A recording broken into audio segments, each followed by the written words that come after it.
This is episode 663 of the Rio Grande Foundation's Tipping Point, New Mexico. I'm Paul Gessing. And I'm Wally Drangmeister. I'm president of the Rio Grande Foundation, New Mexico's free market think tank. You can find out more about the foundation at riograndefoundation.org. Wally, we would be remiss if we did not discuss the issue that is most salient right now in this post-election environment, which is that Hunter Biden has been given an epic pardon by his father, the president of the United States. A huge pardon, the pardon of all pardons. So dating back to any federal crimes committed as early as 2014. So essentially covering 11 years, 2014, of course, right before Hunter began his work on the board, getting paid $1 million, I believe, a year for Burisma, or maybe a month. It's a lot of money for a guy who had no experience in the energy world or industry. And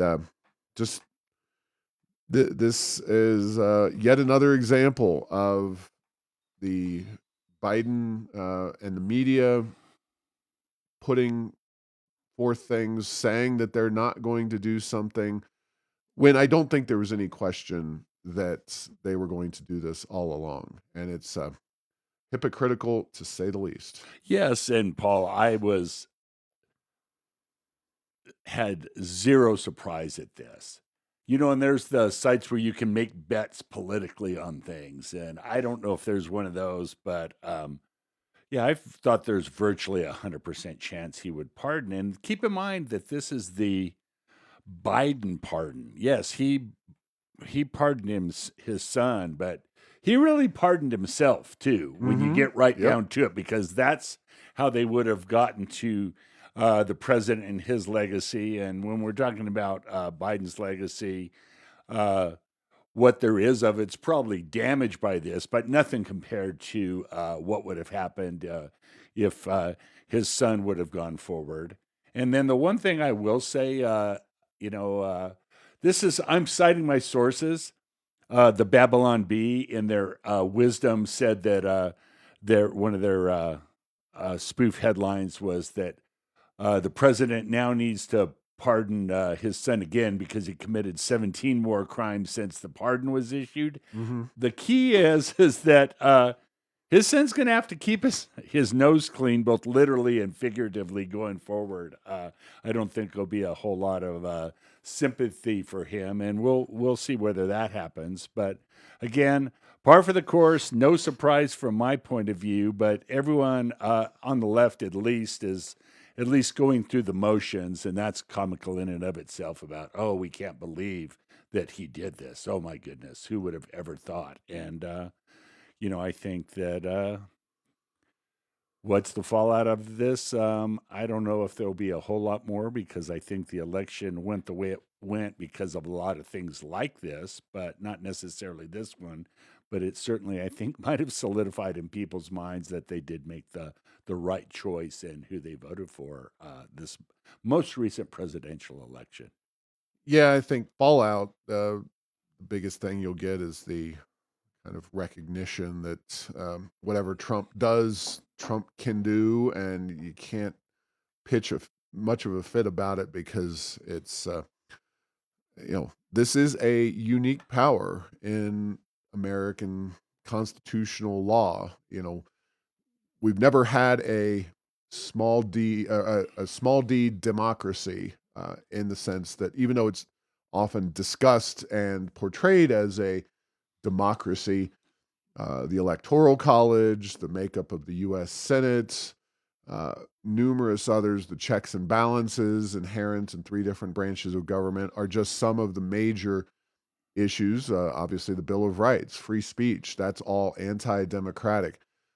This is perhaps the granddaddy of them all in terms of being anti-democratic. It's kind of a shot across the bow of every principle of kind kind of representative democracy or republicanism. It's very much a kingly power to be able to pardon people with the stroke of a pen, and that is exactly what we're seeing here. I don't expect this will the pardon power of the president will be limited in any way, shape, or form. Joe Biden's not the first to do something that looked abusive. It may be, of course, uh, one of the few where by pardoning his son, he gives himself a break against future corruption charges. I do understand the investigations are going to continue, and they do lead right back to Joe Biden himself and the way that Hunter was jet setting around the planet, picking up bags of cash for the family using the Biden name. But Yeah, that's all. dropping a name, it just a name that has power in almost biblical sense. So, Paul, you said something that will maybe the the left implied. I think that the left might not complain about any Trump pardons that come forward. To that, I say, in the words of Ralph. Oh, they'll complain. Oh, I know. In the words of, yeah, I mean, they might not have a right to, but they will. And so there's not a lot of consistency there. And when you point to that, and we've already seen, I've already seen the apology tour. I've seen articles that said, well, that Hunter Biden was prosecuted because of his name, not in spite of it. And I think that's just that's a mighty weak sauce there. It's like most people who evade taxes and blatantly disregard federal gun laws are usually not just given an easy out. Let's put it that way. So, yeah, this is again par for the course, and we'll see. There could be more. There could be more pardons. Those are a common thing to do in the last month and a half, 2 months of a presidential term. Yeah, I don't think any of them will be quite as controversial, but yes, definitely room for more pardons, perhaps.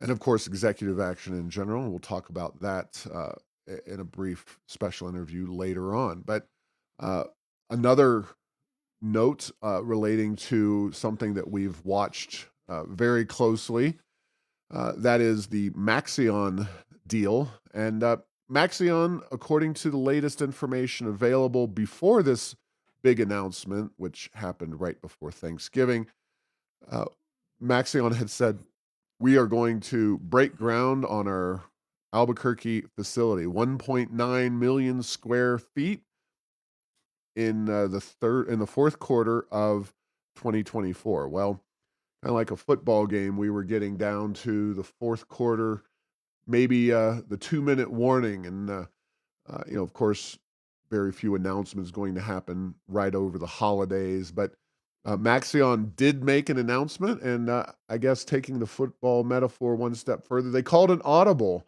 No longer are they building a 1.9 million square foot facility at Mesa del Sol. Instead, they have settled on a 110,000 square foot facility, the Honeywell facility that already exists. That means they're drawing back by 95% of their originally planned factory size. They also have announced some business changes, essentially focusing on the U.S. solar market, which is interesting because, um, with President Trump in there, I expect that a lot of the sweetheart deals and subsidies for solar and wind will be pulled back, and it'll be a little more challenging to do business here in the United States for solar panel manufacturers, and the business will be less lucrative. Of course, Maxeon has been losing money hand over fist. Their stock price had plummeted. They underwent a reverse stock split. They've had a CFO and a CEO change out. So a lot of changes there at Maxeon. Kind of surprised that they went ahead and said, yeah, we're going to go ahead and get rolling in New Mexico, even if it's at a very, very diminished size. And of course, the question is, they're going to not be able to hire as many workers. Are they going to be able to get all the subsidies that they had originally been promised by the governor? So that's one question that I have that's not answered yet. Yeah, is that how much will the subsidies be scaled back similarly to the potential size of the plant, or heaven forbid, was there a sweet spot where they could get most of the subsidies and build a lot smaller plant? And you know, there's no question Maxeon. I mean, I'm not disagreeing that Maxeon had every desire of building a big plant.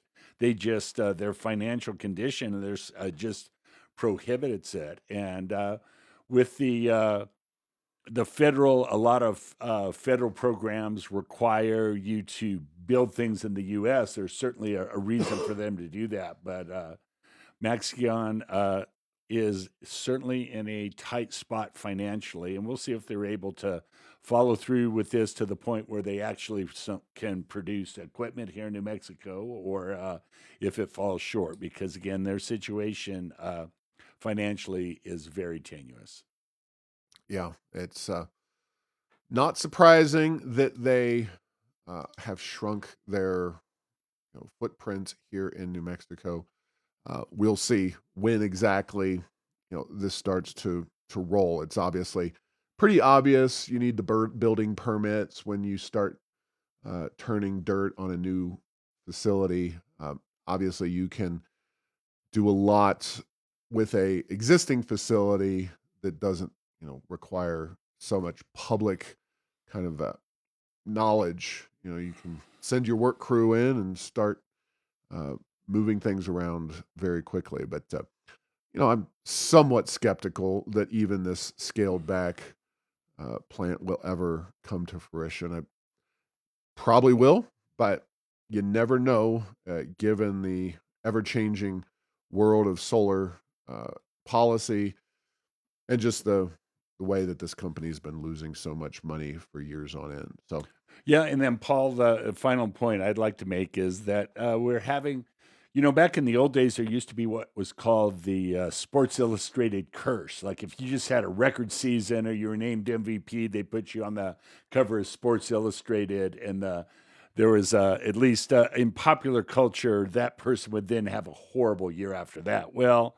having a company like Eclipse Aviation, Virgin Galactic, and now Maxeon, we are almost having, the cover of New Mexico Economic Development newsletter curse that, a lot of these big things get announced, and then within, sometimes a long period of time, sometimes within a short, they just ride off into the sunset, fizzle off, lose money and go away. And, is this going to be another one?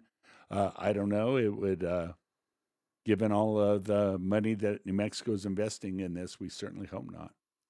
exactly. All right. Well, speaking of the governor's insatiable desire to foist bad so called green policies on our state, uh, something that was, I think, overlooked when the governor pushed through her EV mandate on vehicles back in November of last year. Of course, we worked very hard to prevent that, unfortunately, unsuccessfully, because the board in question is not elected. They were put there by the governor to do the governor's bidding, and that's exactly what they did. Well, the RV industry has some concerns because, according to a few news reports I've seen from essentially industry publications in the RV world. By the way, that's recreational vehicle. In case you're not aware what a RV is, uh, there will be a ban effectively taking place on RV sales in several states across our country, starting as soon as January 1. That's obviously unforeseen by many, but the fact is that there are no electric RVs, and unless you somehow add other vehicles, and that requires getting into dealer agreements with manufacturers. But ultimately, if you can't sell any electric vehicles because there are no electric RVs made in the market that you work in, you are not going to be able to sell any vehicles whatsoever. Perhaps some creative RV seller will jump on board with Tesla or something like that. That would be an interesting dynamic duo. I am just spitballing here, but here are the states that effectively RV sales will be banned uh, starting in January, which are California, Oregon, Washington, New York, New Jersey, and Massachusetts. Uh, Vermont jumps on board in 2026, and New Mexico jumps on board in 2027, alongside Colorado, Maryland, and Rhode Island. So, uh, obviously, Donald Trump is now the president of the country, and we're going to not see him inaugurated until after theoretically these policies have taken effect for about 3 weeks in California. Probably good enough to kill all the RV businesses in the state of California. Hard to go without any revenue for 3 weeks, or 4 weeks in California. But unforeseen, but not surprising that there are unforeseen impacts of such egregious and aggressive bad policy. Yes, Paul, and I came across this independently of you just about a day before, and then I saw it in the list of topics that like Paul's already on this. Mm. The one I saw, though, also it has to do with delivery trucks. These kind of 3, 5, 10-ton trucks that drive around delivering things like, you know, br- um boutique brands that deliver bread to grocery stores and the like may be impacted as well. And so, yeah, we have a whole lot of mandates that are coming without necessarily the equipment in the form of the vehicles even being available, much less the electric system. And one thing I will say is that uh, it's very coincidental that the worst of these tend to hit New Mexico after our current governor is already out of office. So it's like we've kicked the can down the road a little bit farther than some of these other states that uh, are enacting the California model, but it'll hit us too. Or will cooler heads prevail once we see the havoc that's created in these other states? And the answer to that remains unknown at this point. It does seem like. At least in California, they're like full speed ahead on all of our policies. We don't care who the president is or whether it's working or not. We said we were going to do this, and we are going to do it. Yeah, and again, Trump could very easily. What he would have to do is to essentially repeal California's waiver to essentially federal emissions restrictions. Those that waiver's been in place for a very long time, since the 1960s, when California emissions came along to help address smog issues in Southern California predominantly. And obviously, no government program. I believe Ronald Reagan said that the hardest thing to kill is a government program. Well, in this case, it's a waiver that in many ways has been strengthened, expanded, doing things that were never foreseen. It effectively addressed the smog issue, but now we're going into banning in California the internal combustion engine, de facto banning RVs, addressing the delivery trucks, and making life very difficult for them. I don't know how realistic uh, electric powered semi tractor trailers are. That's just strikes me as very problematic, especially on the time scale we're talking about.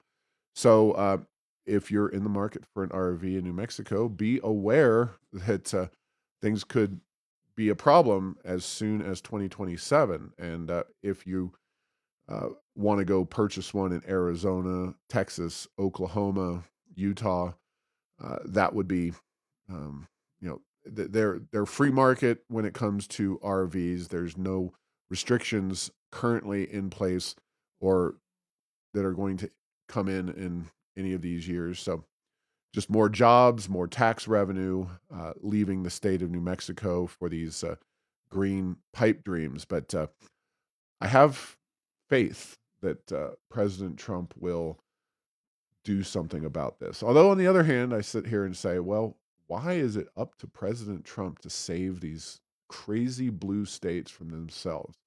New Mexico voters had a great chance if we had switched our legislature to a different makeup, shall we say.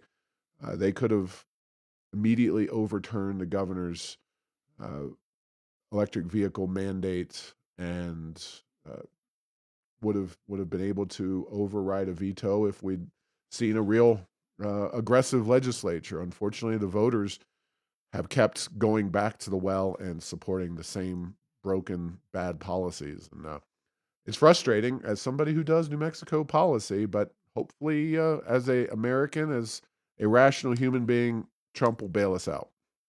Yeah, and Paula, as we look just at the whole EV situation, just from a macro level, just how disastrous that has been for the car companies that tried to follow the wave that wasn't, and all of the issues that are going on with that. And, they're, again, we'll see how this all plays out, but it's certainly not looking how it was during the depths of COVID when every EV that could be manufactured was pre-bought on the lot and taken off.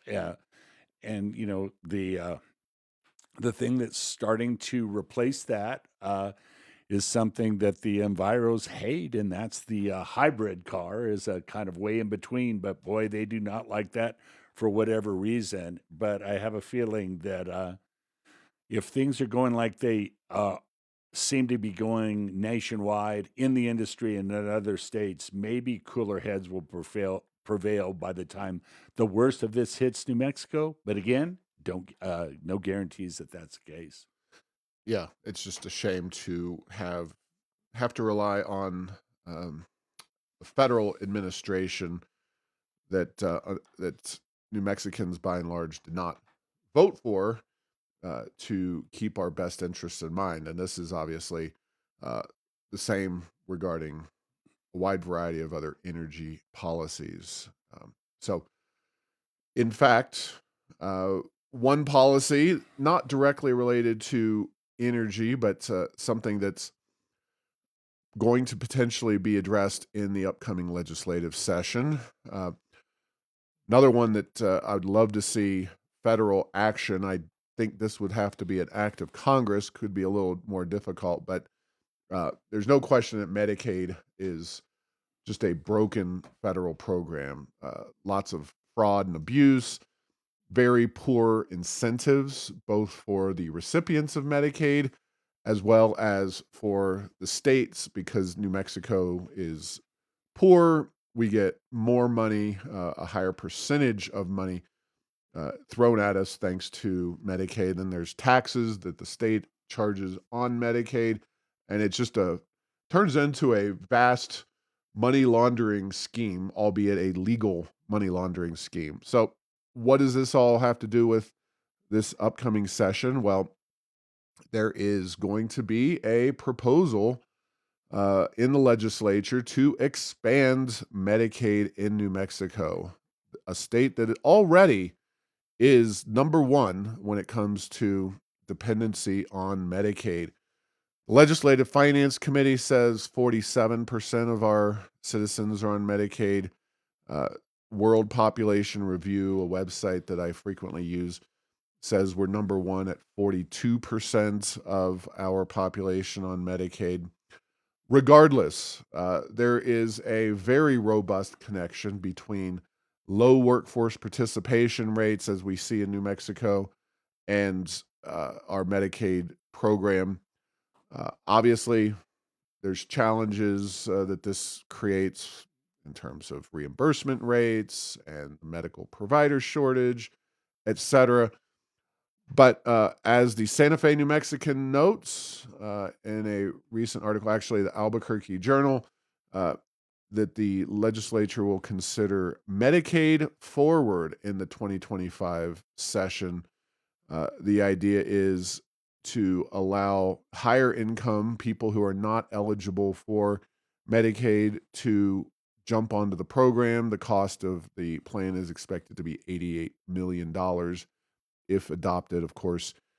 These estimates, especially when it pertains to these kind of entitlement programs, healthcare in particular, tend to be lowball at best. So you can expect that that $88 million will be at least a down payment if Medicaid Forward is adopted. So instead of doing what we would like to do, which is to return some of the excess oil and gas revenue, the vast surpluses that New Mexico has available to it, instead of returning that to the taxpayers, the legislature at least seems poised to want to put more New Mexicans on welfare. So bravo for that, sarcastically. He says. Yes, and Paul, it's one of those things. There is a new administration in Washington, and Medicaid is a program that the cost is shared by the federal government and the states. Although,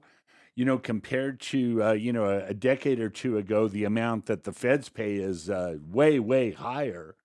But again, if we look at this strategically from the eye that maybe even the federal government of the United States might have to do some cutting back on cost as things go forward, given the huge debts and ongoing deficits that are being run out of Washington.